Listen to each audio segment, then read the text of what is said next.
ఇంతవరకు పంచదశి మహామంత్రం యొక్క అర్థం సంప్రదాయ ప్రకరణం ప్రకారం ఏమిటి అనేది చూసాం.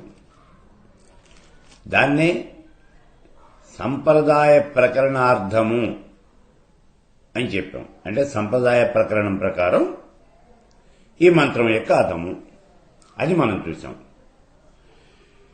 ఇప్పుడు ఇంకొక అర్థం చూడండి, భావార్థం. అంటే ఇందులో ఉండేటటువంటి భావం యొక్క అర్థం ఏమిటి ఇది చూడండి. ప్రకాశ విమర్శలు రెండూ కలిసి మిథునమై ఈ చరాచర జగత్తును సృష్టిస్తూ ఉన్నాయి. ఇందులో ప్రకాశాంశేమో పురుషుడు, విమర్శాంశేమో స్త్రీ. అయితే ప్రకాశ రూపము అనేది వ్యష్టిగా వామ, జ్యేష్ఠ, రౌద్రి ఈ ముగ్గురే. వ్యష్టిగా గనక చూసినట్లయితే వామ, జ్యేష్ఠ, రౌద్రి. ఇక్కడ వామ, జ్యేష్ఠాది, రౌద్రి అనంటే ఇప్పుడు ఇందులో చెప్పినటువంటి ఈ ముగ్గురు కూడా, ఈ వామ, జ్యేష్ఠ, రౌద్రి అనేటటువంటి శక్తులు మూడు కూడా సృష్టి స్థితి లయాలకు కారకము అని చెప్పాం. వాళ్లే త్రిమూర్తులు అని కూడా చెప్పుకున్నాం. ఈ విషయం గతంలో చెప్పుకున్నాం. చూడండి, ఈ విషయం గతంలో మనం చెప్పుకున్నాం. అయితే వాళ్లే త్రిమూర్తులు అన్నాం. వ్యష్టిగా చూస్తే త్రిమూర్తులు, సమిష్టిగా కనుక చూస్తే వీళ్లే శాంత అనబడుతూ ఉన్నారు. మరి అలాగే విమర్శ శక్తి కూడా. విమర్శ శక్తి అంటే ఇచ్ఛా జ్ఞాన క్రియాశక్తులు. వ్యష్టిగా చూస్తేనేమో వీళ్ళు ఇచ్ఛా జ్ఞాన క్రియాశక్తులు. వీళ్లే మహాకాళి, మహాలక్ష్మి, మహాసరస్వతి. అంటే సరస్వతి, పృథివీ, గౌరీ నిజంగా చెప్పాలి అంటే ఈ మూడును. ఇవి సమిష్టిగా గనక చెప్పినట్లయితే అంబిక అనబడుతుంది. అంబిక అనబడుతుంది. ఈ రకంగా వామ, జ్యేష్ఠ, రౌద్రి అంటే త్రిమూర్తులు. అలాగే ఇచ్ఛా జ్ఞాన క్రియాశక్తి త్రిశక్తులు. ఇవన్నీ కూడా మిథునాలు అవుతూ ఉన్నాయి అని గతంలో చెప్పుకున్నాం మనం. ఇవి సమిష్టిగా కనుక చూసినట్టయితే శాంత, అంబిక అనబడుతూ ఉన్నాయి. ఇది 4వ మిథునము అని కూడా చెప్పుకున్నాం. ఇందులో వామేచ్ఛ బ్రహ్మభారత్యౌ జ్యేష్ఠా జ్ఞాన హరిక్షితి రౌద్రీ క్రియా శివాపర్ణే ఇచ్చేతన్మిథునత్రయం. ఇక్కడ సూత్రం చెబుతూ ఉన్నాడు చూడండి. వామ, ఇచ్ఛ వీళ్ళిద్దరూ కలిపి బ్రహ్మ, భారతి అనేటటువంటి మిథునం జంట అవుతూ ఉన్నారు. జ్యేష్ఠ జ్ఞాన హరిక్షితి, జ్యేష్ఠాశక్తి, జ్ఞానశక్తి వీళ్ళిద్దరూ కలిసి హరిక్షితి అంటే ఇక్కడ త్రిమూర్తులలో రెండవవాడు విష్ణువు. ఇక్కడ క్షితి అంటే భూమి. దీన్ని మనం లక్ష్మి అని కూడా చెప్పుకుంటూ ఉన్నాం. అంతే. రౌద్రీ క్రియా శివాపర్ణే. రౌద్రి క్రియ. వామాయ శక్తుల్లో మూడోది రౌద్రి, ఇచ్ఛాజ్ఞాన క్రియాశక్తి. ఇందులో మూడోది క్రియాశక్తి. ఈ రౌద్రీ శక్తి, క్రియాశక్తి ఈ రెండు కూడా ఒక మిథునం అవుతూ ఉన్నాయి. అవి ఏమిటి అంటే శివ, అపర్ణ. వీళ్లే మనం శివపార్వతులు అని అంటూ ఉన్నాం. వీళ్లే ఉమామహేశ్వరులు.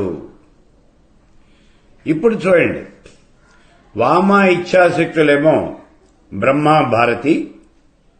వీళ్లే మనం బ్రహ్మ, సరస్వతి అని పిలుస్తూ ఉన్నాం. జ్యేష్ఠ జ్ఞానశక్తులు విష్ణువు, పృథివీ, లక్ష్మీ, నారాయణులు అంటూ ఉన్నాం. రౌద్రీ క్రియాశక్తులు శివ, అపర్ణ ఉమామహేశ్వరులు అన్నమాట. ఇలా 3 మిథునాలు అవుతూ ఉన్నారు. ఇచ్చే తన్మిథున త్రయం. వీళ్ళు ముగ్గురు కూడా 3 మిథునములు అవుతూ ఉన్నారు అని చెప్తూ ఉన్నాడు. ఇదంతా కూడా వ్యష్టిగా చూసినట్లయితే, మరి సమిష్టిగా గనక చూసినట్లయితే వీళ్ళందరూ కలిపి, అంటే ఇక్కడ వామాజ్యేష్ఠ రౌద్రినేమో శాంత అని, ఇచ్ఛాజ్ఞాన క్రియాశక్తులేమో అంబిక అని పిలువబడుతూ ఉన్నాయి. ఇప్పుడు సమిష్టిగా చూసినప్పుడు శాంత అంబికల యొక్క స్వరూపము ఇదే 4వ కూటమి, 4వ మిథునము అని కూడా ఇక్కడ చెప్తూ ఉన్నాం మనం.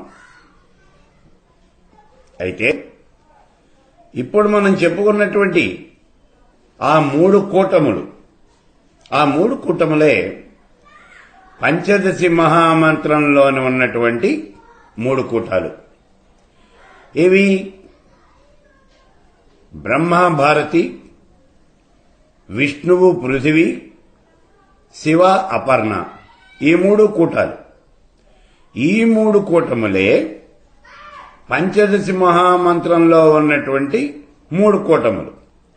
వాగ్భవ కూటమి, కామరాజి కూటమి, శక్తి కూటమి. ఆ 3 కూటములే ఈ 3 కూటములు అని చెప్తూ ఉన్నాం.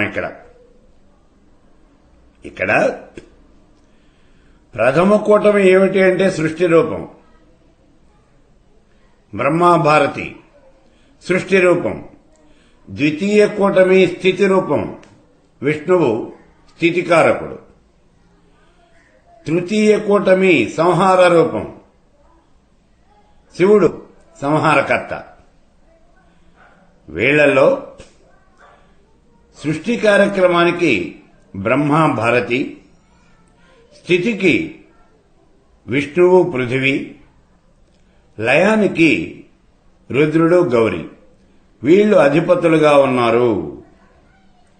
దీని ప్రకారం గనక మనం చూసినట్లయితే మొట్టమొదటి కూటమిలో ఉన్నటువంటి బీజాక్షరాలకి అర్థం చెప్పుకోవాలి మనం. మొట్టమొదటి కూటమి ఇది వాగ్భవ కూటమి. ఈ వాగ్భవ కూటమిలో ఉన్నటువంటి బీజాక్షరములకి అర్థం ఏమిటి, ఇది మనం చెప్పుకోవాల్సింది. ఇందులో హ్రీంకారంతో సహా మొత్తం 5 బీజాక్షరాలు ఉన్నాయి. క, ఏ, ఈ, ల, హ్రీం, మొత్తం 5 బీజాక్షరాలున్నాయి. ఈ 5 బీజాక్షరాలకి మనం అర్థం చెప్పుకోవాలి. ముందు దేవతలు ఎవరు అనేవి చూడాలి. ఇక్కడ చూడండి, కకారో బ్రహ్మరూపశ్చ ఏకారో భారతీమతం.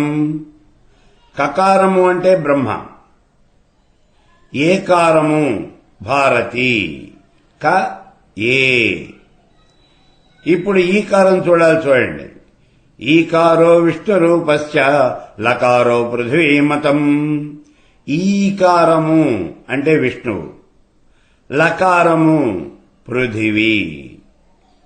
ఇక మిగిలింది ఏమిటి? ఇందులో 4 బీజాక్షరం, క, ఏ, ఈ, ల, ఈ 4 చెప్పేసుకున్నాం. ఇక మిగిలింది హ్రీంకారం. హ్రీంకారంలో హకారో రుద్ర రూపశ్చ. హకారము అంటే రుద్రుడు. రకారో రుద్రాణి ముచ్యతే. రకారము అనేటటువంటిది రుద్రాణి అంటే రుద్రుడు, రుద్రాణి.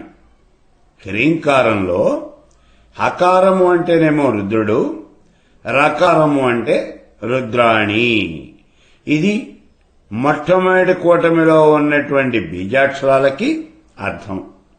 వీళ్లే దేవతలు. అంటే ఏమవుతోంది మొత్తం మీద? మొట్టమొదటి కూటమిలో మొత్తం 5 అక్షరాలు ఉన్నాయి మనకి వాగ్భవ కూటమిలో. అవి ఏమిటి అంటే క, ఏ, ఈ, ల, హ్రీం, ఇవి ఉన్నటువంటి అక్షరాలు. ఇందులో ఒక్కొక్క అక్షరానికి ఒక్కొక్క దేవతా స్వరూపం చెప్పబడుతూ ఉన్నది. కకారము అంటేనేమో బ్రహ్మ, ఏకారము భారతి, ఈకారము విష్ణువు, లకారము అంటే పృథివీ, హకారము అంటే ఇక్కడ రుద్రుడు, రకారము అంటే రుద్రాణి. ఇప్పుడు మొత్తం వచ్చినటువంటిది ఏమిటి? త్రిమూర్తులు వచ్చారు. ఈ ప్రథమ ఖండంలో ఉన్నటువంటి 5 బీజాలకి దేవతలు ఎవరు అంటే త్రిమూర్తులు అయ్యారు. త్రిమూర్తి ద్వంద్వము. ఇటువైపున త్రిమూర్తులు, అటువైపున త్రిశక్తులు. కాబట్టి ఈ బీజాక్షరాలన్నింటికీ కూడా అర్థం ఏమిటి అంటే త్రిమూర్తి ద్వంద్వము. ఇది మొట్టమొదటి కూటమి. కాబట్టి మొట్టమొదటి కూటమిలో ఉన్నటువంటి బీజాక్షరాలకి అర్థం ఏమిటి అంటే త్రిమూర్తి ద్వంద్వము. ఇది తేలిపోయింది. ఇప్పుడు రెండవ కూటమికి వెళదాం. చూడండి, ద్వితీయ కూటమిలో మొత్తం మనకి 6 అక్షరాలు ఉన్నాయి. హ, స, క, హ, ల, హ్రీం. 6 అక్షరాలు ఉన్నాయి. అయితే ఇందులో హకారము అనేది 2 సార్లు ఉంది. హ, స, క, హ, ల. హకారము అనేది 2 సార్లు కనిపిస్తూ ఉన్నది. కాబట్టి ఇక్కడ ఏం చెప్తూ ఉన్నాడు అంటే రెండవ హకారాన్ని ఇక్కడి నుంచి తీసేయాలి. రెండవ కూటమిలో ఉన్నటువంటి రెండవ హకారాన్ని ఇక్కడి నుంచి తీసేయాలి అన్నారు భాస్కర్ రాయల వారు. అంటే అప్పుడు ఏమవుతుంది? హస కాల అవుతుంది. రెండవ కూటమిలో రెండవ హకారాన్ని ఎప్పుడైతే ఇక్కడి నుంచి తీసేసామో హసక హల, ఇది రెండవ కూటమి. ఇందులో రెండవ హకారాన్ని గనక మనం తీసేస్తే హసకల అవుతుంది. ఈ తీసేసినటువంటి ఈ రెండవ హకారాన్ని ఏం చేయాలి మనం? దీన్ని తీసుకొచ్చి మూడవ కూటమికి ముందు చేర్చాలి. ఈ రెండవ కూటమిలో నుంచి తీసేసినటువంటి రెండవ హకారాన్ని మూడవ కూటమిలో మొట్టమొదటగా పెట్టాలి. మూడవ కూటమి ఏమిటి అసలు? సకల. స, క, ల. ఇది మూడవ కూటమి. దీని ముందు హకారం ఉంచాలి. ఇప్పుడేమవుతుంది? హ, స, క, ల.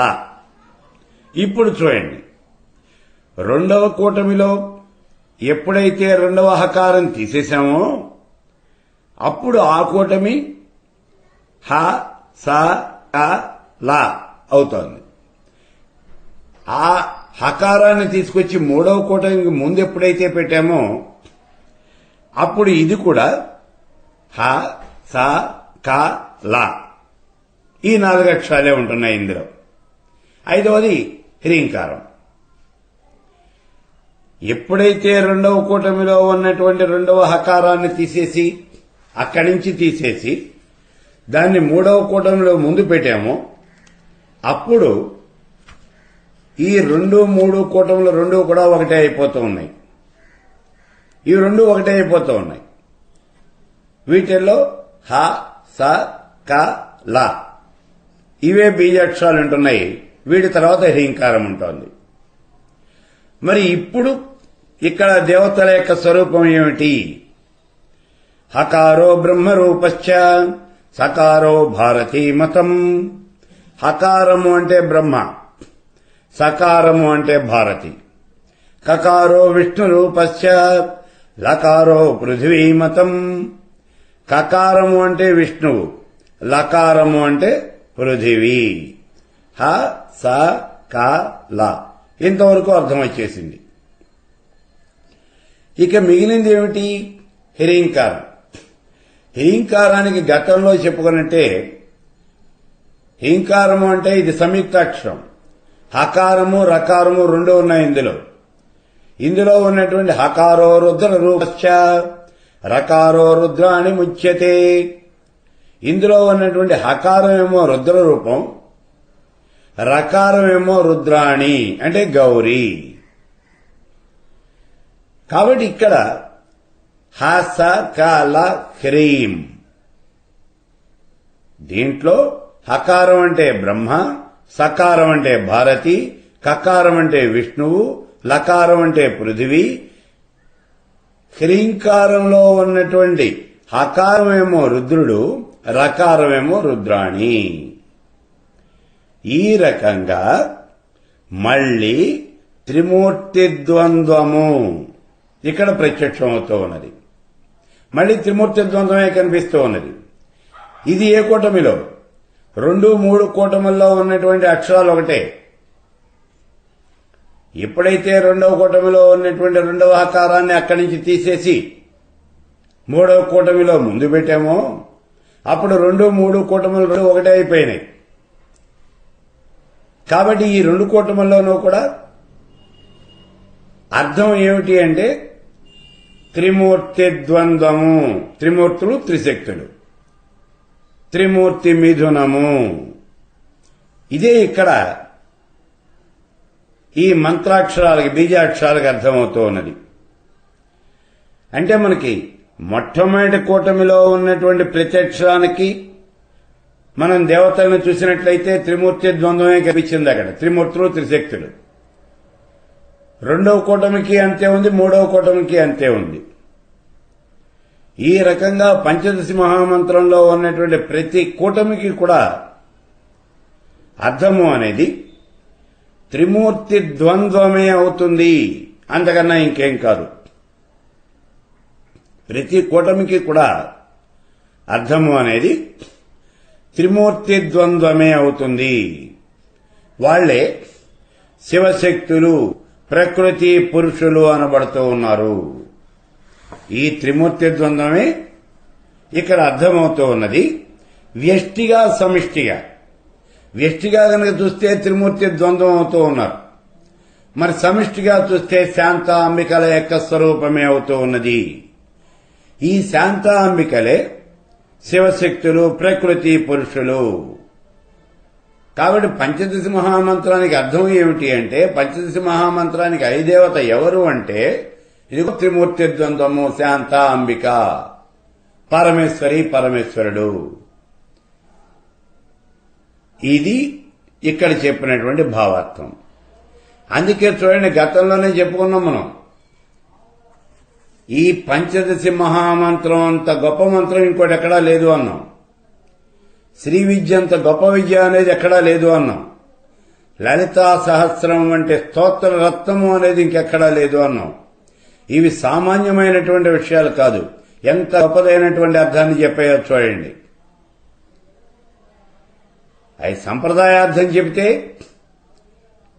ఈ మంత్రం ఎక్కడి నుంచి ఆవిర్భవించింది అంటే పంచభూతముల యొక్క కలయిక చేతనే, పంచీకరణం చెందటం చేత ఈ మంత్రము అనేది వచ్చింది అన్నాం. కాబట్టి సాక్షాత్తు ఇక్కడ ఈ చరాచర జగత్తు సృష్టించబడటానికి, ఆవిర్భవించడానికి కారణభూతమైనటువంటివి ఏవైతే ఉన్నాయో ఆ పంచభూతములే ఇందులో ఉన్నటువంటి అక్షరములు అన్నాం. అంటే జగత్తే ఈ పంచదశి మహామంత్రము అని చెప్పాం. అలాగే ఇందులో ఉన్నటువంటి దేవత ఎవరు అనంటే త్రిమూర్తులు అన్నాం. త్రిమూర్తులు త్రిశక్తులు. అదే త్రిమూర్తి ద్వంద్వము అంటే త్రిమూర్తి మిథునము అని చెప్పాం. మిథునము అంటే సమిష్టిగా చూసేటప్పటి శాంత అంబిక అన్నాం. శాంత అంబిక అనబడేటటువంటి వీళ్లే శివశక్తులు, ప్రకృతి పురుషులు అన్నాం. కాబట్టి ఇక్కడ ఈ పంచదశి మహామంత్రానికి అధిదేవత ఎవరు అని గనక అడిగినట్లయితే సాక్షాత్తు పరమేశ్వరి పరమేశ్వరుడు, వాళ్లే ప్రకృతి పురుషులు. అందుకే దీనంత గొప్పదైనటువంటి మంత్రము అనేది ఈ మంత్ర శాస్త్రంలో అసలు ఎక్కడా కూడా ఇంకొకటి అనేది లేదు. నా భూతో నా భవిష్యతి, ఇంతవరకు లేదు, ఇక ముందు రాదు. అటువంటి గొప్పదైనటువంటి మహామంత్రం ఈ పంచదశి మహామంత్రం. ఇక ఈ మంత్రానికి అర్థాలు చెప్పుకునేటప్పుడు మనం ఇంకా ఒక అర్థాన్ని, గొప్పదైనటువంటి అర్థాన్ని చూద్దాం. చూడండి, మహావాక్యార్థము అని చెప్తూ ఉన్నారు. పంచదశి మహామంత్రంలో ఉన్నటువంటి అర్థం ఏమిటయ్యా అంటే మహావాక్యాలకి ఏ అర్థమైతే ఉన్నదో అదే అర్థం ఈ పంచదశ మహామంత్రానికి ఉన్నది అని చెప్తూ ఉన్న భాస్కర్ రాయలు వారు. ఏమిటి అసలు ఈ మహావాక్యాలంటే ఏమిటి, అవి ఏం చెబుతున్నాయి, వాటి అర్థం ఏమిటి, ఈ విషయాన్ని ముందుగా మనం చూద్దాం. వేదము అనేటటువంటిది 4 భాగాలుగా ఉంటుంది అని గతంలో చెప్పుకున్నాం. అసలు వేదము అంటే ఏమిటి? ఇష్టప్రాప్తిని అనిష్ట పరిహారాన్ని పొందటానికి అలౌకికమైనటువంటి మార్గాన్ని చెప్పేటటువంటిదే వేదము అని సాయనుడు ఈ వేదాన్ని నిర్వచించాడు. కాబట్టి వేదము అంటే ఇష్టప్రాప్తిని అనిష్ట పరిహారాన్ని పొందటానికి అలౌకికమైనటువంటి మార్గాన్ని మనకు సూచించేటటువంటిదే వేదము. ఇది వేదం. ఈ వేదము అనేది 4 భాగాలుగా ఉంటుంది. అవి ఏమిటి అంటే సంహిత, బ్రాహ్మణము, అరణ్యకము, ఉపనిషత్తు. ఇవి 4 భాగాలు. సంహిత, బ్రాహ్మణము, అరణ్యకము, ఉపనిషత్తు. ఇవి 4 భాగాలు. ఇందులో ఉపనిషత్తు అనేది వేదము యొక్క అంతమునందు ఉంటుంది, వేదంలో చివర ఉంటుంది. అందుకే దీన్ని వేదాంతము అని అంటారు. ఉపనిషత్తుల్లో ఈ ఉపనిషత్తు అనేదేమో వేదం యొక్క అంతమునందు ఉంటుంది, అందుకే వేదాంతము అన్నారు. ఇంకో విషయం ఇక్కడికి మనం గమనించాల్సింది ఏమిటి అంటే ఈ ఉపనిషత్తుల్లో చెప్పేటటువంటి విషయం అంతా కూడా వేదాంతపరమైనటువంటిదే, అంతకన్నా ఇంకేముండదు. వేదాంతం అంటే ఏమిటి? ఇక్కడ బ్రహ్మ విద్య. బ్రహ్మ విద్యా పరిశీలకులైనటువంటి విద్వాంసులకి కర్మ, జన్మ, మరణాలు ఏవి కూడా లేకుండా చేసేటటువంటిది అది ఉపనిషత్తు అంటే. బ్రహ్మ విద్యా జిజ్ఞాసులైనటువంటి వాళ్ళకి కర్మ, జన్మ, మరణము అంటే జరా, మృత్యు, మరణాలు ఏవి కూడా, జన్మ జరాది ఏవి కూడా లేకుండా చేసేటటువంటిది ఇది ఉపనిషత్తు. అంటే ఆ జన్మాది మరణాధికమైనటువంటి దాన్ని నశింపజేసేది. అంటే జనం దగ్గర నుంచి మరణం వరకు ఉన్నటువంటి ఈ స్థితి అంతా కూడా నశింపజేసేటటువంటిది. జననం దగ్గర నుంచి మరణం దాకా ఉండేటటువంటి స్థితి అంటే ఏముంటుందండి ఇక్కడ ప్రత్యేకంగా అని అంటే మనం చేసినటువంటి కర్మ, ఆ కర్మంతా కూడా మనం అనుభవించాలి. ఇదే మనం చేయాల్సింది. జన్మించినటువంటి ప్రాణి, పుట్టినటువంటి ప్రతి ప్రాణి కూడా తాను చేసినటువంటి కర్మని అనుభవించాలి. తాను చేసిన కర్మ అనేది ఏదైనా ఉంటేనే ఇక్కడ ఆ ప్రాణి అనేది జీవించి ఉంటుంది, లేకపోతే ప్రాణి అనేది అసలు జీవించి ఉండదు.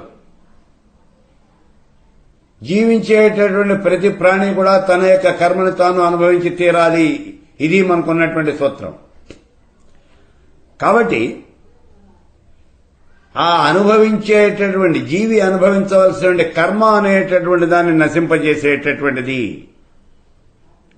ఇలా కర్మని నశింపజేసి బ్రహ్మ పదార్థ లాభాన్ని కలిగించేటటువంటిది, పరబ్రహ్మ స్వరూపాన్ని మనకి చూపించేటటువంటిది, దర్శింపజేసేటటువంటిది ఇది ఉపనిషత్తు అంటే. మనకి మొత్తం 4 వేదాలు ఉన్నాయి. ఋగ్వేదం, యజుర్వేదం, సామవేదం, అథర్వణ వేదం. ఈ 4 వేదాలకి కలిపి 1180 ఉపనిషత్తులు ఉన్నాయి అని చెబుతూ ఉన్నారు మనకి. అయితే ఈ 1180 ఉపనిషత్తులు మనకి లభ్యం అవుతున్నాయా అని అడిగితే మనకు అంతగా వాటిని గురించి తెలియదు. అసలు ఇన్ని ఉపనిషత్తులు లభ్యం అవుతున్నాయి అని కూడా మనం అనుకోవటం లేదు. అవటం లేదు అని పండితులు మాత్రం చెబుతూ ఉన్నారు. పేరుకు మాత్రమే 1180 ఉపనిషత్తులు ఉన్నాయి అని తెలుస్తోందండి, కానీ ఇక్కడ అన్ని ఉపనిషత్తులు మనకి దొరకటం లేదు అన్నారు. ఒకవేళ దొరికినప్పటికీ 1180 ఉపనిషత్తుల్ని చదవటము అనేది సామాన్యమైనటువంటి విషయం కాదు. చదవటం అంటే ఇది ఏదో మామూలు కథల పుస్తకం కాదు చదివి అక్కడ పడేయటానికి. దీన్ని చదివి అందులో ఉన్నటువంటి విషయాన్నంతా కూడా ఆకళింపు చేసుకోవాలి. ఇలా ఆకళింపు చేసుకోవటం అనేది సామాన్యమైన విషయం కాదు. అందుకని శంకర భగవత్పాదులు వారు చెప్పారు, 1180 దాకా ఎక్కడ ఇబ్బంది పడతారా, మీరు పడలేరు. కాబట్టి కేవలము వీటిల్లో చాలా ముఖ్యమైనటువంటి 108 ఉపనిషత్తులున్నాయి, ఆ 108 చదవండి మీరు సరిపోతుంది అన్నారు. ఇందులో 108 ఉపనిషత్తులు ఉన్నాయి, అవి చదవండి అన్నారు. సరే, 108 ఉపనిషత్తులు మనం చదువుదాము అనుకున్నాం. ఈ 108 ఉపనిషత్తులు పోనీ మనకి దొరుకుతున్నాయా? ఇది మళ్ళీ అనుమానమే. దొరుకుతున్నాయి అని చెప్పచ్చు, ఖచ్చితంగా దొరుకుతున్నాయి. ఈ 108 ఉపనిషత్తులకి ఉపనిషత్ బ్రహ్మేంద్ర అనేటటువంటి మహానుభావుడు వ్యాఖ్య రాశాడు. సంస్కృతంలో ఉపనిషత్ బ్రహ్మేంద్ర అనేటటువంటి మహానుభావుడు వ్యాఖ్య రాయటం జరిగింది. మరి ఈ వ్యాఖ్య మనకి ఎక్కడ లభ్యమవుతుందండి? సంస్కృతంలో ఈ వ్యాఖ్య గోరఖ్పూర్ వాళ్ళు వేశారు. సౌకాంబ వీళ్ళు ఈ వ్యాఖ్యని ముద్రించడం అనేది జరిగింది. అదృష్టవశాత్తు మనం చేసుకున్నటువంటి చాలా మహద్భాగ్యం ఏమిటి అంటే, తెలుగులో కూడా ఈ 108 ఉపనిషత్తులకి మనకి అర్థము అనేది లభిస్తూ ఉన్నది. తెలుగులో కూడా లభిస్తోంది ఈ 108 ఉపనిషత్తులకి అర్థము అనేది. తెలుగులో ఎక్కడ దొరుకుతోంది? విజయవాడలో సత్యనారాయణపురంలోనే గర్రె సత్యనారాయణ గుప్తా గారు ప్రార్థనా సంఘము అనేటటువంటి ఒక సంఘాన్ని ప్రారంభం చేశారు. ఆ ప్రార్థనా సంఘం తరఫున 108 ఉపనిషత్తులకి తెలుగులో అర్థం రాయించారు. రాయించి ఉపనిషత్తు దాని కింద అర్థము, ఇలా 108 ఉపనిషత్తుల్ని కూడా వాళ్ళు పుస్తక రూపంలో ప్రచురించారు. ఉపనిషత్ కల్పతరువు అనేటటువంటి పేరుతో మొత్తం 108 ఉపనిషత్తులు కూడా అర్థంతో సహా వాళ్ళు ప్రచురించడం జరిగింది. తెలుగు వాళ్ళకి ఈ సత్యనారాయణ గుప్తా గారు చేసినటువంటి ఈ సేవ ఉన్నదే, ఇది అసలు మనం మరవలేనటువంటిది. అంత గొప్పదైనటువంటి సేవ చేశారు ఆయన. కాబట్టి 108 ఉపనిషత్తులకే మనకి అర్థం అనేది తెలుగులో లభిస్తోంది. ఇక ఈ 108లోనూ వేదాంతాన్ని బోధించేటటువంటి ఉపనిషత్తులు ఈ మొత్తం 24 ఉపనిషత్తులు ఉన్నాయి. 108 ఉపనిషత్తులు ఒకే ఉపనిషత్తులన్నీ పరమేశ్వర స్వరూపాన్ని గురించే చెబుతాయి. కానీ ఇందులో వైష్ణవోపనిషత్తులు, శైవోపనిషత్తులు, శాక్తేయోపనిషత్తులు, సన్యాసోపనిషత్తులు, వేదాంతోపనిషత్తులు, ఇట్లా ఒక్కొక్క విషయాన్ని గురించి చెప్పే ఉపనిషత్తులు కొన్ని ఉన్నాయి. అలా మనం చూసుకున్నప్పుడు వేదాంతాన్ని గురించి చెప్పేటటువంటి ఉపనిషత్తులు 24 ఉన్నాయి. సరే, ఈ 108 ఉపనిషత్తులు మనం చదవలేము, పోనీ 24 ఉపనిషత్తులు ఇవన్నీ మనకి ఎలాగండి బాబు, ఇన్ని మనం చదవలేము అని మనకు భయం వేస్తుంది. అందుకే శంకర భగవత్పాదుల వారు, మీరు ఇన్ని ఉపనిషత్తులు చదవక్కర్లేదు, వీటిల్లో కేవలం ఒక 10 ఉపనిషత్తులు చదవండి చాలు అన్నారు. 10. వాటినే దశోపనిషత్తులు అని అంటారు. ఈ 10 ఉపనిషత్తులకి శంకర భగవత్పాదుల వారు వ్యాఖ్య కూడా రాశారు. అవి ఏమిటి అంటే, ఈశ, కేన, కథ, ప్రశ్న, ముండక, మాండుక్య, తిత్తిరి, ఐతిరేయము, ఛాందోగ్యము, బృహదారణ్యకము. ఇవి ఉపనిషత్తులు. అంటే ఈశావాస్యోపనిషత్తు, కేనోపనిషత్తు, కఠోపనిషత్తు, ప్రశ్నోపనిషత్తు, ముండకోపనిషత్తు, మాండూక్యోపనిషత్తు, తైత్రీయోపనిషత్తు, ఐతిరేయోపనిషత్తు, ఛాందోగ్యోపనిషత్తు, బృహదారణ్యక ఉపనిషత్తు. ఇవి మొత్తం 10 ఉపనిషత్తులు. ఇక్కడ మనం తెలుసుకోవాల్సినటువంటి విషయం ఏమిటి అంటే, ఎన్ని ఉపనిషత్తులు ఉన్నప్పటికీ ప్రతి ఉపనిషత్తులోనూ కూడా పరబ్రహ్మతత్వాన్నే ప్రతిపాదించారు. ఏ ఉపనిషత్తులో అయినా సరే చెప్పినటువంటి విషయం ఏమిటి అంటే పరబ్రహ్మతత్వము అంటే. నిరాకారుడు నిర్గుణ స్వరూపుడు అయినటువంటి వాడు ఆ పరబ్రహ్మ. ఆది మధ్యాంతములు ఏవీ కూడా లేనటువంటి వాడు, నిత్యము సత్యము శాశ్వతమైనటువంటి వాడు, సర్వస్వతంత్రమైనటువంటి వాడు. ధర్మాధర్మాలు లేవు ఆయనకి, పక్షపాతము అనేది లేదు, కేవలము నిమిత్త మాత్రుడు. ఆయన ఆనంద స్వరూపుడు. ఇది ఆ పరమేశ్వరుడు ఉండేటటువంటి స్థితి. ఈ చరాచర జగత్తు యొక్క సృష్టి స్థితి లయాలకు కారణం ఎవరు అంటే ఆ పరమేశ్వరుడే. పిపీలికాది బ్రహ్మ పర్యంతము ఈ జగత్తంతా నిండి ఉన్నటువంటి వాడు ఆ పరమేశ్వరుడు. ఆయన చరాచర జగత్తు అంతా కూడా వ్యాపించి ఉన్నాడు. ఆకాశం లేక ఈ పరమేశ్వర స్వరూపం సర్వవ్యాపి. ఈ విధంగా ఈ ఉపనిషత్తులన్నీ కూడా పరబ్రహ్మ స్వరూపాన్ని ప్రతిపాదించడంలో చాలా వరకు సఫలీకృతం పొందాయి. ఈ ఉపనిషత్తుల సారమంతా కూడా మహావాక్యాల్లోనే ఉంది. మహావాక్యాలు అనేవి మొత్తం 4 వేదాలకు సంబంధించినటువంటివి ఈ మహావాక్యాలు. ఒక్కొక్క వేదానికి సంబంధించినటువంటి ఒక్కొక్క వాక్యాన్ని తీసుకున్నారు.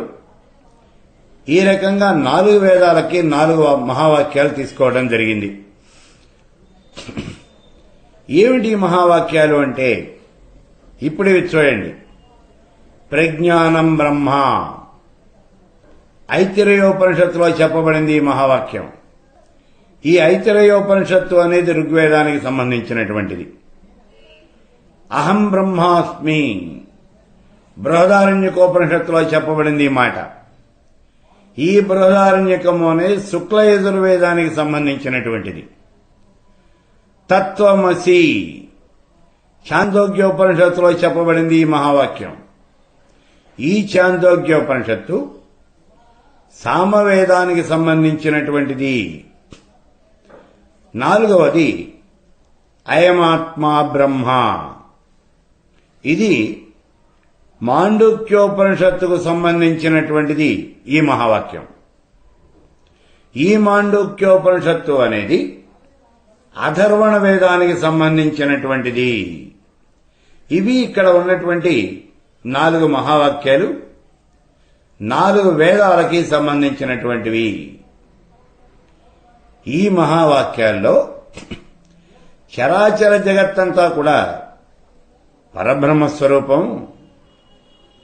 ఆ పరబ్రహ్మ అనేది ఎవరో కాదయ్యా, నువ్వే పరబ్రహ్మస్వరూపం అంటే జీవాత్మే పరమాత్మ స్వరూపము అంటూ ఈ మహావాక్యాలు పరబ్రహ్మని ఇక్కడ ప్రతిపాదించినాయి. అంటే జీవాత్మ పరమాత్మ రెండూ ఒకటేనని చెబుతూ అద్వైత సిద్ధాంతాన్ని ప్రతిపాదిస్తూ ఉన్నాయి. జీవాత్మ పరమాత్మ అనేవి 2 వేరు కాదు, ఈ 2 ఒక్కటే అని అద్వైత సిద్ధాంతాన్ని ప్రతిపాదిస్తూ ఉన్నాయి ఈ మహావాక్యాలు. ఇప్పుడు ఇందులో ఈ 4 మహావాక్యాల్లోనూ తత్వమసి అనేటటువంటి ఈ మహావాక్యానికి అర్థం కనుక మనం తెలుసుకున్నట్లయితే మిగిలినటువంటి మహావాక్యాల అర్థం అనేది తేలిగ్గా తెలుస్తుంది అని చెబుతూ ఉన్నారు. తత్వమసి, తత్వం అసి, అదే నువ్వయ్యున్నావు. అసలు ఈ మహావాక్యము అనేది ఎక్కడిది? ఇది ఛాందోగ్యోపనిషత్తులో చెప్పబడింది. ఛాందోగ్యోపనిషత్తు అనేది సామవేదానికి సంబంధించినటువంటిది. ఇక్కడ ఈ ఛాందోగ్యోపనిషత్తులో ఉద్దాలకుడు అనేవాడు చాలా గొప్ప మహర్షి, చాలా గొప్పవాడు, బ్రహ్మజ్ఞాని. ఆయన యొక్క కుమారుడు శ్వేతకేతువు. అందరికిలాగానే కుమారుడు కూడా ఉపనయనం చేశాడు. విద్యాభ్యాసానికి గురుకులానికి పంపించాడు. చూడండి, ఉద్దాలకుడే స్వయంగా గురువు, ఆయనకే గురుకులం ఉంది. అయినప్పటికీ తన కుమారుణ్ణి తన దగ్గర పెట్టుకోవాలా. ఎందుకని అంటే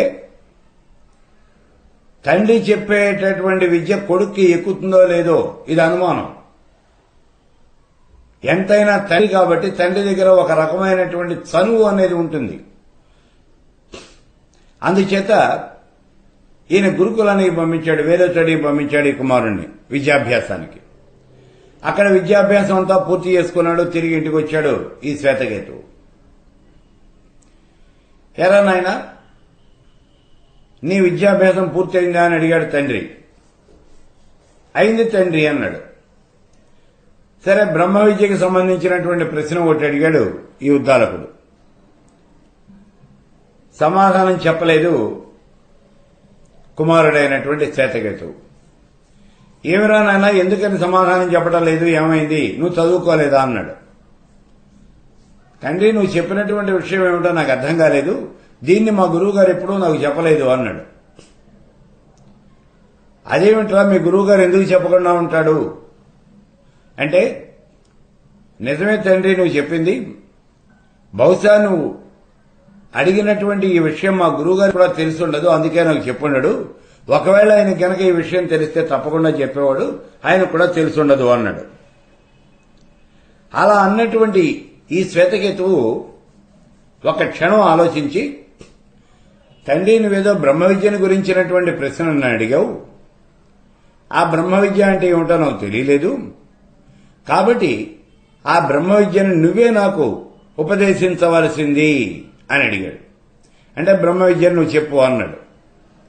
అప్పుడు తండ్రి అయినటువంటి ఈ ఉద్దాలక మహర్షి కుమారుడైనటువంటి శ్వేతకేతువుని దగ్గర కూర్చోబెట్టుకుని బ్రహ్మ విద్య మొత్తం కూడా ఉపదేశం చేశాడు. ఇప్పుడు పరబ్రహ్మ స్వరూపాన్ని గురించి వివరిస్తూ ఉన్నాడు ఈ ఉద్దాలక మహర్షి. నాయనా శ్వేతకేతు, పరబ్రహ్మ స్వరూపము అనేది ఈ చరాచర జగత్తంతా కూడా వ్యాపించి ఉన్నది అన్నాడు. కుమారుడైనటువంటి శ్వేతకేతువుకు అనుమానం వచ్చింది, ఎలా వ్యాపించి ఉంటుంది ఈ జగత్తంతా, ఇదేదో చాలా ఆశ్చర్యంగా ఉంది, ఎలా వ్యాపించి ఉంటుంది అన్నాడు. అప్పుడు కుమారుణ్ణి ఒక గ్లాస్తో నీళ్లు తీసుకురారా అన్నాడు తండ్రి. గ్లాస్తో నీళ్లు తెచ్చాడు. కొంచెం ఉప్పు తీసుకురా అన్నాడు. ఉప్పు తెచ్చాడు. ఆ ఉప్పు ఈ గ్లాసు నీళ్లలో వెయ్యి అన్నాడు. వేశాడు. దాన్ని బాగా కలియబెట్టు అన్నాడు. ఆ పక్కనే ఉన్నటువంటి ఒక పుల్ల తీసుకుని ఈ ఉప్పు కలిసిపోయేదాకా బాగా కలియబెట్టేశాడు ఈ శ్వేతకేతువు. నీళ్లలో ఉప్పు అనేది కలిసిపోయింది. ఇప్పుడు అన్నాడు, కుమారా, ఇందాక గ్లాసు నీళ్లలో వేసినటువంటి ఉప్పు ఎక్కడుందో దాన్ని బయటికి తీరా అన్నాడు. తెల్లమొహం వేశాడు ఈ శ్వేతకేతువు. తండ్రి, ఇంకెక్కడ ఉప్పు అన్నాడు. ఏమైంది అన్నాడు తండ్రి ఉద్దాలకుడు. నీళ్లలో కలిసిపోయింది అన్నాడు. అంటే అన్నాడు, ఆ ఉప్పు యొక్క లక్షణం అనేది నీళ్లకు వచ్చేసింది, నీళ్లన్నీ కూడా ఉప్పుగా ఉన్నాయి, మనం వేసినటువంటి ఉప్పు ఈ నీళ్లంతా కలిసిపోయింది అన్నాడు. ఇప్పుడు తండ్రి చెప్పాడు, నాయనా అదేరా ఇప్పుడు నేను చెప్పింది నీకు, పరబ్రహ్మ అనేటటువంటి వాడు ఈ చరాచర జగత్తు అంతా కూడా వ్యాపించి ఉన్నాడు, అతడు సర్వవ్యాపి. నీళ్లలో వేసినటువంటి ఉప్పు నీళ్లలో కరిగిపోయి ఆ నీళ్లంతా వ్యాపించినట్టుగానే పరబ్రహ్మ స్వరూపం జగత్తంతా వ్యాపించింది అని ముందు ఈ పరబ్రహ్మ సర్వవ్యాపి అనేటటువంటి విషయాన్ని ప్రతిపాదించాడు. ఇంకా చెబుతూ ఉన్నాడు, నాయనా కుమారా, ఈ పరమేశ్వర స్వరూపము అనేది అణువు కన్నా ఇంకా ఇంకా చాలా చిన్నదైనటువంటిదయ్యా, కంటికి కూడా కనిపించినటువంటిది పరమేశ్వర స్వరూపము అన్నాడు. ఎందుకనంటే మన కఠోపనిషత్తులో చెప్పాను చూడండి, అణోరణీయాం మహతో మహీయాం, అణువు కన్నా కూడా ఇంకా చిన్నదైనటువంటిది అది పరమేశ్వర స్వరూపం. ఆ మాటనే చెప్పాడు. ఇంత చిన్నదైనటువంటి పరమేశ్వర స్వరూపము నమ్మలేకపోయాడు ఈ శ్వేతకేతు. అంత చిన్నదైనటువంటి ఈ పరమేశ్వర స్వరూపంలో చరాచర జగత్తంతా ఎలా ఇమిడి ఉంటుందటండి, ఇది కష్టం కదా అన్నాడు. ఇప్పుడు తలకాయ అయితే చూశాడు ఉద్దాలకుడు, ఎదురుకుండా మర్రి చెట్టు ఉంది. ఆ చెట్టు కింద మర్రి కాయలు రాలిపోయి ఉన్నాయి. కుమారుని పిలిచిన ఆయన ఓ మర్రికాయ తీసుకురారా అన్నాడు. చెట్టు కిందికి వెళ్లి 4 కాయలు పట్టుకొచ్చాడు కుమారుడైనటువంటి శ్వేతకేతు. ఒక కాయని తీసి పగలగొట్టు అన్నాడు. ఆ కాయని పగలగొట్టాడు. ఇందులో ఏమున్నాయి అన్నాడు. తండ్రి మర్రి గింజలు ఉన్నాయి అన్నాడు. ఒక గింజ బయటికి తీయి అన్నాడు. మర్రి గింజ అనేది చాలా చిన్నగా ఉంటుంది, ఆవ గింజ అంత ఉంటుంది. తీశాడు. ఈ గింజని పగలగొట్టు అన్నాడు. ఆ గింజని పగలగొట్టాడు ఈ శ్వేతకేతు. ఇందులో ఏమున్నదో చూసి చెప్పు అన్నాడు. అటు ఇటు పరీక్షగా చూశాడు, ఏమీ కనిపించలేదు అందులో. తండ్రి ఇందులో ఏమీ లేదు అన్నాడు. అదేమిట్రా నాయనా లేకపోవడం, జాగ్రత్తగా చూడు అన్నాడు. మళ్ళీ ఇంకో గింజ పగలగొట్టి చూశాడు ఈ శ్వేతకేతు. అందులో కూడా ఏం లేదు. ఏం లేదు తండ్రి, మర్రి గింజలో ఏమీ లేదు అన్నాడు. అంటే ఇప్పుడు చెప్తూ ఉన్నాడు తండ్రి అయినటువంటి ఉద్దాలకుడు, నాయన మర్రి గింజలో ఏమీ లేకపోలేదు, ఉంది. ఇంత పెద్ద మర్రి వృక్షం ఆ మర్రి గింజలోనే ఉంది, లేదు అంటావేమిటి? ఆ మర్రి గింజని గనక మనం నేలలో పాతిపెడితే అందులో నుంచే ఈ మర్రి వృక్షము అనేది ఆవిర్భవిస్తుంది. ఇంత పెద్దదైనటువంటి ఈ మర్రి వృక్షం ఎక్కడి నుంచి వచ్చింది అంటే అదిగో ఆ మర్రి గింజలో నుంచే వచ్చింది. మరి లేదంటావేమిటి అన్నాడు. అంటే ఇది నా కంటికి కనిపించలేదు అన్నాడు. అదేనయ్యా ఇప్పుడు నేను చెప్పింది. పరమేశ్వర స్వరూపము అనేది సూక్ష్మమైనటువంటిది, అణోరణీయం, సూక్ష్మాతి సూక్ష్మమైనటువంటిది, అణువు కన్నా కూడా చిన్ననైనటువంటిది, అతి చిన్న స్వరూపం కలిగినటువంటిది, కంటికి కనిపించనటువంటి రూపంలో ఉన్నది. అది పరమేశ్వర స్వరూపం అంటే. ఇంత పెద్ద మర్రి వృక్షానికి కారణభూతమైనటువంటి ఆ మర్రి విత్తనం, అందులో ఆ మర్రి చెట్టు అనేది నీకేది కనిపించలేదు. అట్లాగే ఈ పరమేశ్వర స్వరూపము అనేది అతి చిన్నదైనటువంటి సూక్ష్మాతి సూక్ష్మమైనటువంటి రూపం కలిగినటువంటిది, అదే పరబ్రహ్మ అని, అది సూక్ష్మమైనటువంటిది అని వివరించాడు. ఇట్లా పరబ్రహ్మ స్వరూపము అనేది ఏ రకంగా ఉంటుంది, ఈ విషయాలన్నీ కూడా ప్రతిపాదిస్తూ ఇప్పుడు చెప్తూ ఉన్నాడు. నాయనా, పరమేశ్వర స్వరూపము అంటే ఎవరో కాదు, నువ్వేనయ్యా. జీవాత్మ పరమాత్మ అనేవి రెండున్నాయి ఇక్కడ. జీవాత్మ వేరు, పరమాత్మ వేరు కాదు. జీవిలో ఉన్నటువంటిది జీవాత్మ, జగత్తంతా ఆక్రమించి ఉన్నటువంటిది పరమాత్మ. అంతేనయ్యా తేడా.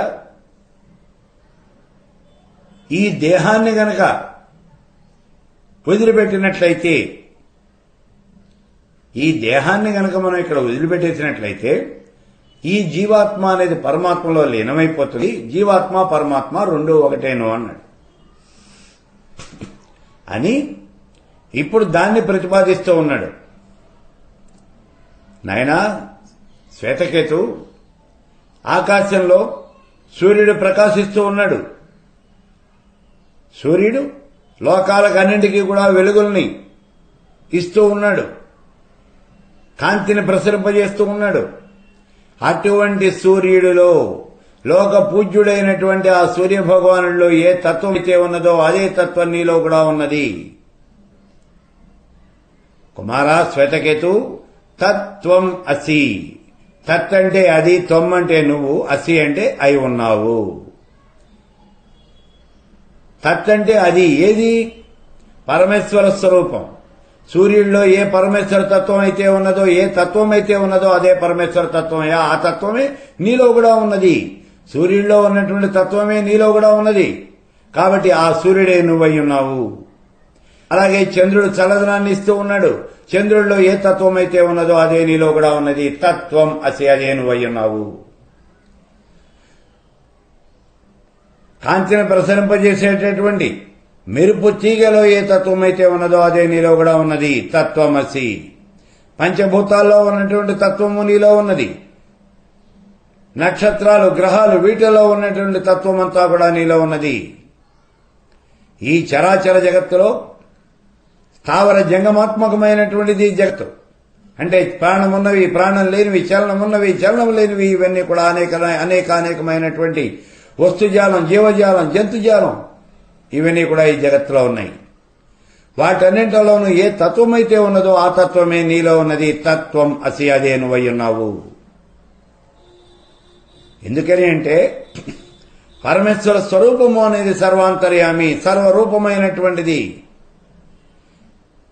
సర్వవ్యాపి అయినటువంటిది, అన్నింటి యందు వ్యాపించి ఉన్నటువంటిది. కాబట్టి ఆ పరమేశ్వర స్వరూపమే నువ్వై ఉన్నావు అని చెప్తాడు.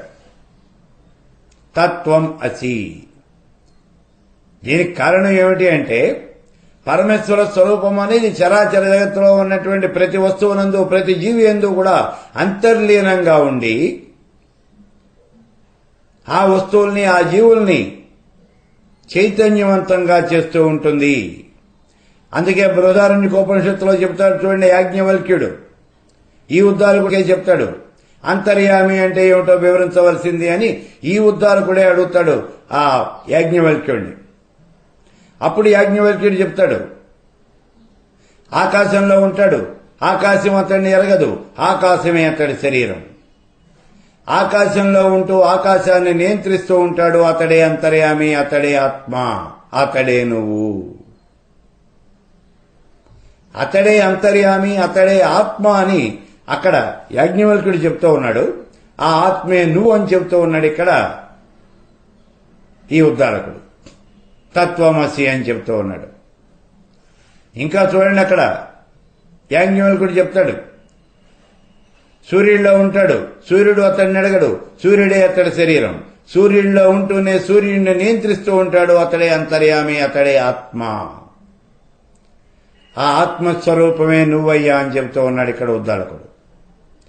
కాబట్టి ఈ రకంగా తత్వమసి అంటే ఆ పరమాత్మ స్వరూపమే నువ్వై ఉన్నావు అని చెప్పి ఈ విషయాన్ని, ఇదే ఇక్కడ మనకి అద్వైత సిద్ధాంతము. జీవాత్మ పరమాత్మ రెండూ కూడా వేరువేరు కాదు, ఈ రెండూ ఒకటే. తత్వమసి, అదే నువ్వై ఉన్నావు. నువ్వు కూడా పరమాత్మ స్వరూపానివే. కానీ నువ్వు పరమాత్మ స్వరూపానివి అనేటటువంటి విషయాన్ని నువ్వు తెలుసుకోలేక, అజ్ఞానంతో తెలుసుకోలేకపోతూ ఉన్నావయ్యా. మాండూక్యోపనిషత్తులో చెప్పాడు చూడండి, మనకి ఒకే వృక్షం మీద రెండు పక్షులు, ఒకే ఆకారము, ఒకే రూపము, ఒకే రంగు కలిగినటువంటివి రెండు పక్షులు పక్కపక్కనే కూర్చుని ఉన్నాయి. ఒకటేమో దొరికినటువంటి కాయలు, పండ్లు అన్ని తింటూ ఉన్నది, రెండోదేమో దిక్కులు చూస్తూ ఉన్నది. ఈ రెండింటల్లో కాయలు, పండ్లు తింటూ ఉన్నటువంటిది ఏదైతే ఉన్నదో అది జీవాత్మ. మరి ఈ కాయలు, పండ్లు ఏమిటి అంటే తాను చేసినటువంటి కర్మ యొక్క ఫలితములే అవి ఆ కాయలు, పండ్లు. రెండోది పరమాత్మ. మరి పరమాత్మ ఏం చేస్తూ ఉన్నది అంటే ఏమీ చేయకుండా, ఏమీ తినకుండా దిక్కులు చూస్తూ ఉన్నది. ఎందుకని దిక్కులు చూస్తోంది అంటే ఈ పరమాత్మకి కర్మ అనేది లేదు. పరమాత్మ కర్మ చేయదు. కర్మ చేయదు కాబట్టి కర్మ ఫలితము అనేది లేదు. అందుకని ఆ కర్మ ఫలితాన్ని అనుభవించకుండా అలా దిక్కులు చూస్తూ ఉన్నది. నిజంగా చెప్పాలి అంటే జీవాత్మ పరమాత్మ అనేటటువంటి రెండు లేవు అక్కడ, ఉన్నది ఒకటే. కానీ ఈ సాధకుడైనటువంటి వాడు అజ్ఞానంతో ఈ రెండు వేరు అని అనుకుంటూ ఉన్నాడు.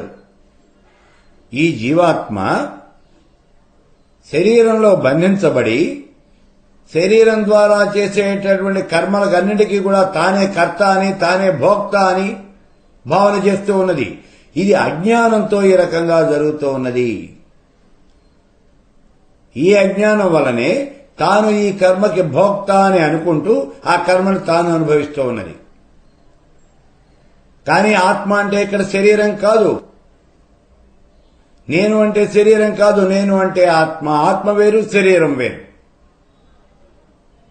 శరీరంతో చేసినటువంటి పాపపుణ్యాలు ఏవి కూడా శరీరానికే సంబంధించి ఉంటాయి తప్పించి ఆత్మకి సంబంధించవు, ఆత్మకి అంటవు.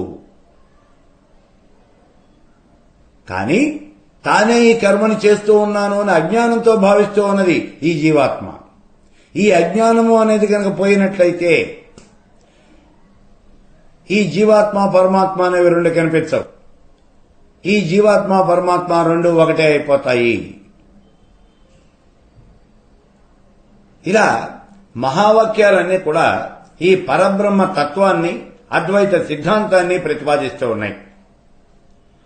పరమాత్మకి తటస్థ లక్షణము, స్వరూప లక్షణము అని రెండు లక్షణాలు ఉన్నాయి. తటస్థ లక్షణము అంటే ఏమిటి? ఇక్కడ ఉపనిషద్ వాక్యం చూడండి. యతో వా ఇమాని భూతాని జాయంతే ఏన జాతాని జీవంతి. ఎవరి వల్లైతే సృష్టి స్థితి లయములు జరుగుతూ ఉన్నాయో అతడే పరబ్రహ్మ. ఇది తటస్థ లక్షణము అంటే.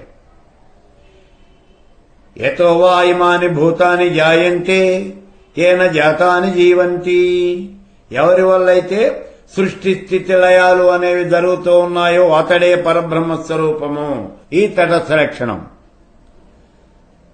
పరబ్రహ్మకి ముఖ్యమైనటువంటి లక్షణం ఏమిటి అంటే సృష్టి స్థితి లయము అనేవి చేయటం.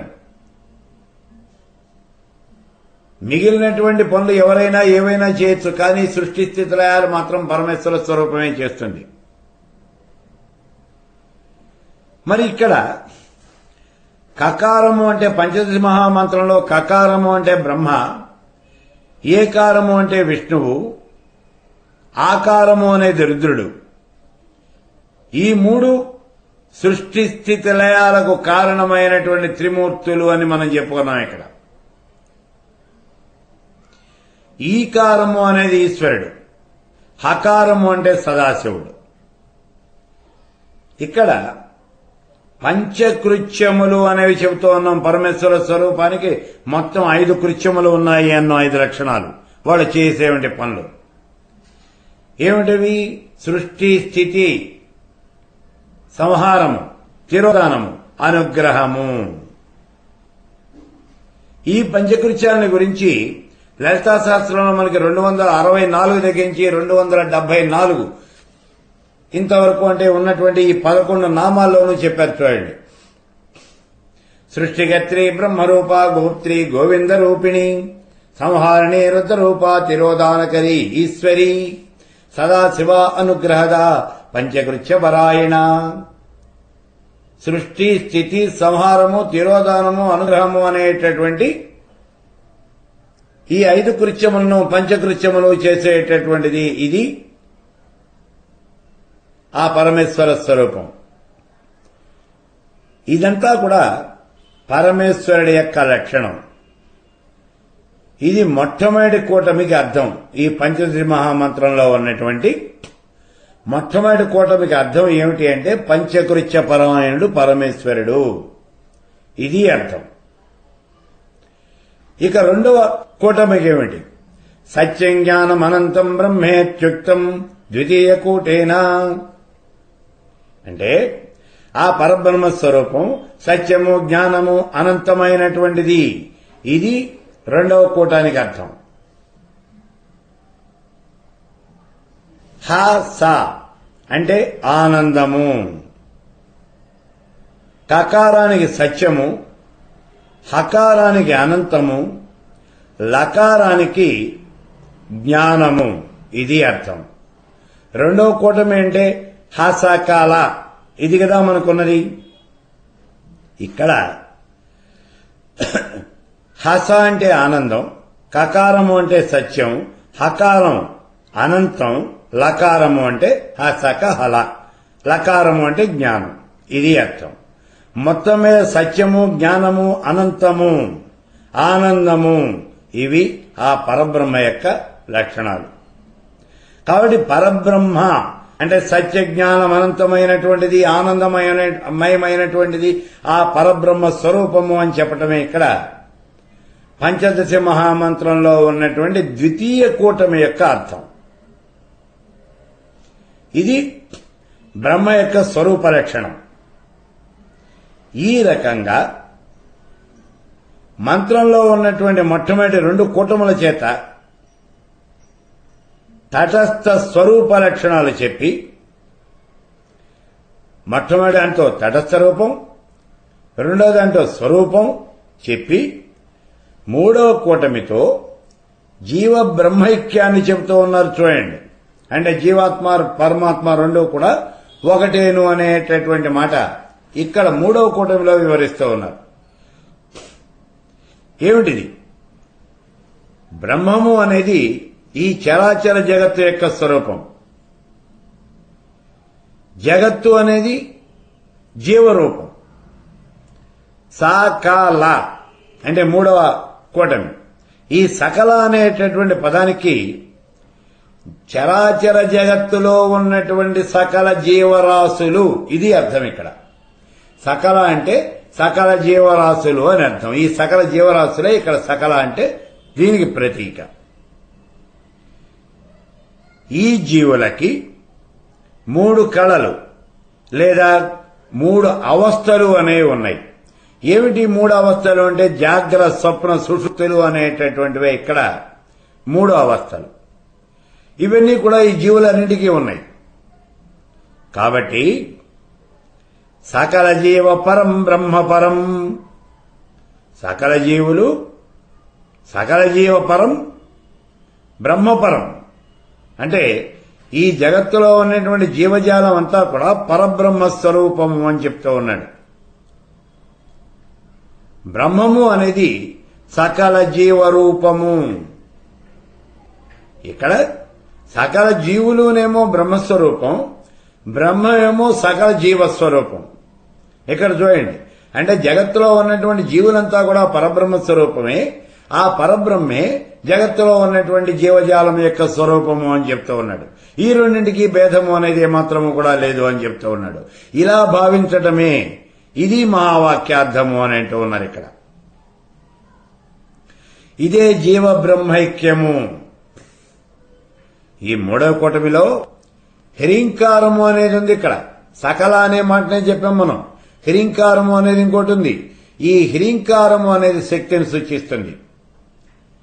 ఇక్కడ సకల హ్రీం అంటే చరాచర జగత్తులో ఉన్నటువంటి సర్వము కూడా పరబ్రహ్మమయము అని అర్థం. ఈ రకంగా జగత్స్వరూపం, జీవస్వరూపం, బ్రహ్మస్వరూపం, విద్యాస్వరూపం అన్నీ కూడా ఒకటే. మళ్ళీ చూడండి, ఇక్కడ సకల హ్రీం అంటే జగత్తులో ఉన్నటువంటి సర్వము పరబ్రహ్మమయమే. అంటే జగత్స్వరూపం, జీవస్వరూపం, బ్రహ్మస్వరూపం, విద్యాస్వరూపం అన్నీ కూడా ఆ పరబ్రహ్మ స్వరూపమే. ఆ పరబ్రహ్మ అనేది ఇన్ని రూపాల్లోనూ ఉంటుంది అని చెప్తూ ఉన్నాడు. ఇదే మహావాక్యం యొక్క అర్థం. ఇదే జీవ బ్రహ్మైక్యార్థము అని అంటారు. మొట్టమొదటి కూటమిలోనేమో పంచకృత్యములు చేసేటటువంటిదే పరబ్రహ్మ స్వరూపము అని చెప్పారు. 2వ కూటమిలో ఏం చెప్పారు? ఇక్కడ సత్యము, జ్ఞానము, అనంతమైనటువంటిది, ఆనందమయమైనటువంటిది అదే పరబ్రహ్మ స్వరూపము అని చెప్పారు. 3వ దాంట్లో జీవ బ్రహ్మైక్యం. ఈ జగత్తులో ఉన్నటువంటి జీవజాలం అంతా పరమేశ్వర స్వరూపమే. అలాగే ఆ పరమేశ్వర స్వరూపమే ఇక్కడ ఉన్నటువంటి జీవజాలము అని కూడా చెప్పారు. దీన్ని జీవ బ్రహ్మైక్యము అన్నారు. అందుకే సర్వము పరబ్రహ్మ స్వరూపము అని చెప్తూ ఉన్నాడు. ఇదే మహావాక్యార్థం. ఇప్పుడు ఛాందోగ్యోపనిషత్తులో ఉద్దాలకుడు తన కుమారుడైనటువంటి ఆ శ్వేతకేతువుకి మహావాక్యార్థాన్ని వివరించాడు అని గతంలో మనం చెప్పుకున్నాం. చూడండి, తత్వమసి అనేటటువంటి మహావాక్యానికి అర్థాన్ని వివరించాడు. తత్ అంటే అది, అంటే పరబ్రహ్మ. త్వం అంటే అవస్థా పంచకం కలిగినటువంటి జీవుడు. తత్ అంటేనేమో పంచకృత్యములు కలిగినటువంటి వాడు ఆ పరబ్రహ్మ. పంచకృత్యములు అంటే ఏమిటి? సృష్టి స్థితి లయము, తిరోధానము, అనుగ్రహము అనేటటువంటి 5 కృత్యములు కలిగినటువంటి వాడు, పంచకృత్య పరాయణుడైనటువంటి వాడు పరమేశ్వర స్వరూపం. అది పరబ్రహ్మ. మరి జీవాత్మ అంటే ఎవరు? అవస్థా పంచకం కలిగినటువంటిది. జాగ్ర, స్వప్న, సుషుప్తి, తురీయము, తురీయాతీతము అనేటటువంటి అవస్థా పంచకాలు. ఈ రకంగా ఇక్కడ పంచకృత్యములు కలిగినటువంటి ఆ పరమేశ్వర స్వరూపం, అవస్థా పంచకం కలిగినటువంటి ఈ జీవుడు, ఈ రెండు ఒకటే. ఈ రెండింటి మధ్యన భేదము అనేటటువంటిది లేదు. ఈ రకంగా జీవాత్మ పరమాత్మ రెండు ఒకటే తప్పించి ఈ రెండింటి మధ్యన భేదము అనేది లేదు. భేదం ఉన్నది అని ఎందుకు అనుకుంటూ ఉన్నాడు అంటే, అజ్ఞానం చేత జీవాత్మ పరమాత్మ రెండు కూడా వేరు వేరు అని భావన చేస్తూ ఉన్నాడంతే. నిజంగా మాత్రం ఈ రెండు వేరు కాదు. ఈ అజ్ఞానము అనేటటువంటి చీకటి అనేది ఎప్పుడైతే తొలగిపోతుందో అప్పుడు జీవాత్మ పరమాత్మ రెండు ఒకటే అయిపోతాయి. ఈ రెండు వేరు కాదు అని ప్రతిపాదిస్తుంది. ఇదే ఇక్కడ చెప్పినటువంటి మహావాక్యార్థం.